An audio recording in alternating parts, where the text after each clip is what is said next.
Hai semuanya, welcome back with me di Tanofriana Daily. Di video kali ini, sebagaimana yang udah teman-teman lihat di thumbnail, aku mau sharing ke kalian nih tentang tips dan trik bagaimana caranya kita untuk mengajar les private, dan itu dalam satu waktu terdiri dari banyak siswa. Nah, buat teman-teman semuanya yang sedang bingung dan sedang mencari solusi tentang bagaimana sih metodenya, yuk tonton video ini sampai selesai. Jangan lupa juga dukungannya buat channel ini, buat like, komen, dan subscribe-nya ya. Terima kasih. Nah, sebelumnya aku mau cerita nih ke teman-teman. Jadi aku pertama kali dapet tawaran untuk ngajar les private itu langsung disuruh ngajar 6 orang siswa, dan siswanya itu beda-beda kelasnya. Jadi mulai dari kelas 1 SD sampai kelas 4 SD. Pas pertama itu aku juga bingung ya guys ya, gimana caranya untuk mengatasi atau caranya untuk mengajar saat sekelas itu banyak orang dan kelasnya beda-beda ya. Aku bingung, aku sempat tanya-tanya di teman aku sempat cari-cari informasi di Google dan juga nonton video-video di YouTube. Nah, tapi dari segala macam pencarian aku itu kayak belum ada yang cocok gitu menurut aku. Jadi aku masih mikir keras gimana ya caranya biar sistem belajar aku bisa efektif. Nah, akhirnya inilah beberapa cara yang udah aku pakai, dan alhamdulillahnya sih efektif ya guys ya. Jadi anak-anak semuanya masih bisa belajar bareng-bareng meskipun mereka ada beda tingkatan materi dan beda tingkatan kelasnya. Nah, hal pertama yang bisa teman-teman lakuin saat teman-teman ngajar les privat dan itu banyak siswanya dan tingkatannya beda-beda, teman-teman yang pertama bisa tanyakan, adakah yang punya PR? Nah, kalau semisal ada yang punya PR, karena kan nggak mungkin dari anak-anak tersebut semuanya langsung dapat PR semua, atau bahkan nggak ada PR semua, itu kayaknya jarang gitu ya. Pasti ada yang punya PR, ada yang nggak punya PR. Nah, buat yang punya PR, teman-teman bisa disuruh untuk mengerjakan PR-nya tersebut terlebih dahulu. Dan kalau nggak punya PR gimana kak? Ya yang nggak punya PR, teman-teman bisa kasih tugas.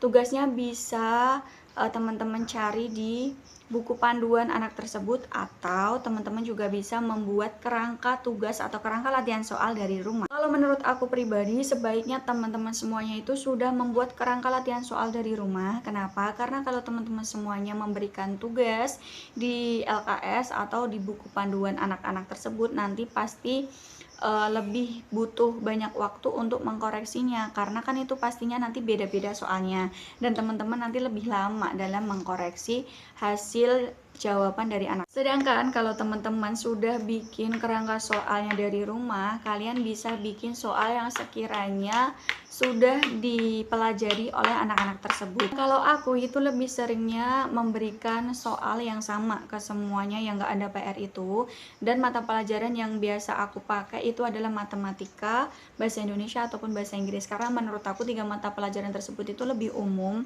dan lebih mereka pakai nanti sampai mereka gede, sampai mereka kerja, ataupun sampai mereka membangun bisnis. Kelebihannya kenapa teman-teman sebaiknya membuat kerangka soal yang sama untuk anak-anak yang gak ada PR adalah ketika mereka selesai mengerjakan soal tersebut, kalian bisa mengkoreksinya dalam satu waktu, karena itu kan ada satu jawaban yang sama, jadi kalian lebih mempersingkat waktu.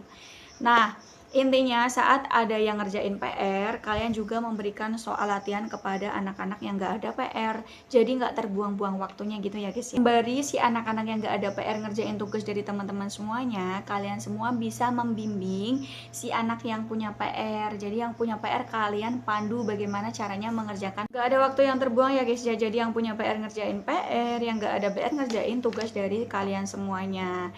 Jadi pelajarannya atau pelajaran pada hari tersebut bisa berjalan lebih efektif.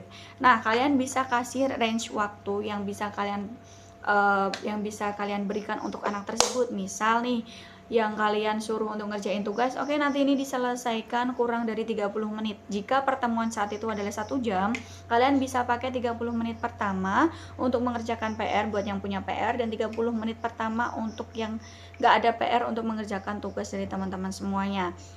Untuk 30 menit yang selanjutnya, teman-teman semuanya bisa pakai untuk mengisi materi baru yang akan kalian sampaikan ke anak-anak. Nah, oke, itu adalah beberapa tips yang bisa teman-teman pakai atau beberapa metode yang bisa teman-teman gunakan saat mengajar les privat, di mana dalam sekelas itu terdiri dari beberapa orang dan tingkat kelasnya beda-beda. Pesan dari aku, manfaatkan waktu sebaik mungkin, jangan sampai saat ada yang punya PR, yang lain malah diem dan bermain, karena kecenderungan anak-anak kalau ada waktu kosong itu pasti kan mainan. Nah, jangan sampai kalian biarkan waktu kosong itu diisi dengan hal-hal yang kurang bermanfaat. Saat belajar usahakan si yang nggak punya PR tetap belajar juga. Semuanya terima kasih sudah nonton video dari aku. Tadi adalah beberapa tips yang bisa aku berikan. Jangan lupa untuk subscribe-nya ya.